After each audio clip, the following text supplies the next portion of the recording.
Hi everybody, as promised, this little video will tell you which primer is which from the group that you just studied last week. So primer A is Derech Binah, which was published by Behrman House in the early 1980s. What makes this primer unique is it's the first one that used full color. It has very, very cute illustrations. However, as you noted, it violates all of the principles that were established by the research in Israel. You should note also that the dalet in the title, Derech Binah, is actually missing the dagesh. That's because the dagesh kal in the Begad Kafat letters that don't change sounds currently in Israeli pronunciation, they are ignored in this primer, as they are pretty much in every primer. At one time, it was the most popular primer, and it still has people that absolutely love it. But they love it because it's got cute and colorful illustrations, not because it does a particularly good job of teaching Hebrew phonics.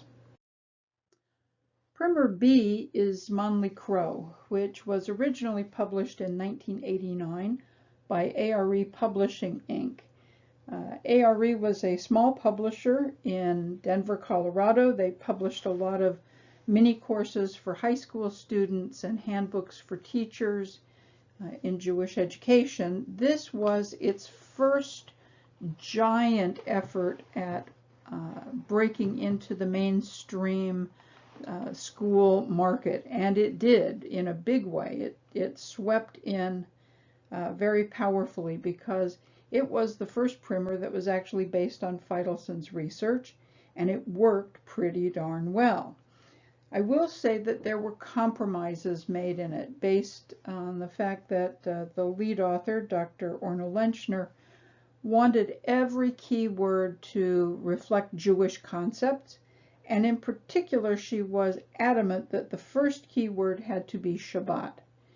And that was great, except that it only introduced the taf without the dagesh, and it did not introduce taf with a dagesh or tet in the opening passage. Those came later in the original version. And that, I think, is really problematic. There were other things that happened. Lots of letters that make the same sound were not introduced together, although all of the ones that are visually or auditorially similar were widely separated. The book was done in 2 volumes, and that was kind of confusing for users, partly because there were pages that were actually language activities, but they were not indicated to be language activities. So a lot of teachers had no idea what it was they were actually looking at when they got to any individual page, and it made it hard for them to know what they should and shouldn't skip. Having 2 volumes was also very confusing for readers. A lot of people tried to use volume 1 in 3rd grade and volume 2 in 4th grade. The problem with that was that this was the decision to split it into 2 volumes was a publishing, a decision about bindings. They didn't want to spend a lot of money on bindings, so they did these with a saddle stitch, which is 2 staples on the back of the binding. But you can only put so many pages into a book that uses that kind of binding, and the book was too big to do that, so they split it into 2 volumes. But people were really confused about that, and the problem with doing it over 2 years is that Volume 2 picks up right where Volume 1 leaves off without a serious review of what was in Volume 1. The revised version, which you see pictured here, did improve on it because it took as many identical sounds and put them together as was possible. It wasn't 100% possible. It also was in full color, which the original was not.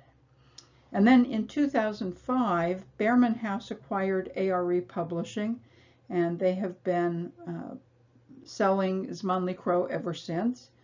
Just a note of full disclosure, the original version was written by Orno Lenchner and Hilary Zana, and I came in and helped work on the revised edition. Primer C is Ot Leba'ot. The title is a cute play on words. Ot Leba'ot is an idiom in Hebrew that means a sign that something important, something momentous is about to take place. I believe it's a reference here to the revival of modern Hebrew. The original version of the primer came out in the spring of 1989. It was published by Torah Ora Publications in Los Angeles, and it came out at the same time as the original version of Zman Likro. The cute thing about this book, aside from the cartoons, which are absolutely adorable, Joel Lurie Grishaver is a really creative and talented cartoonist, and this is just chock full of cute cartoons. And it does present some really good information about Ben Yehuda, his family, his son Itamar, and how isolated Itamar as the first and at the time only Hebrew-speaking child was, and the dog that they got for him. It's really quite charming, but it's weak because it lacks a language framework. That's something that you pointed out, and it introduces all the versions of the letter together, even though they represent similar but not identical sounds. So, for example, both versions of the peh, pa and fa, are introduced along with the final. Now, it's fine to introduce them together when they make exactly the same sound, but pa and fa are very similar sounds, as are ka and cha, ba and va. They're very similar, and introducing them together like that is confusing for the purposes of phonetic reading. For the purposes of understanding that they are a single letter that make two sounds, which explains how you get Baruch and Levarech in the same root, that's really helpful, but it's confusing for students when they're first learning to read. It is a better primer than Primer A for sure, but it's not as good as Primer B, not as good in terms of teaching phonics. I would recommend that you get a copy of it, though, just purely for the joy of giving your students some charming information about how Hebrew went from being an ancient language to being a modern one. Primer D is Shalom Uvracha. This was published by Behrman House a couple of years after Zman Likro came out. It was their response to Zman Likro. They admitted as much. The key words which it contains, and every letter and vowel are introduced through a keyword. All of those keywords have connections to Jewish religious observance, which was kind of a hallmark of the authors of the program, who were synagogue educators, but not necessarily Hebraists. It does not follow the principles established by the research from Israel. Lookalikes are either taught together or one right after the other, and that can, as we know, lead to a lot of confusion for students.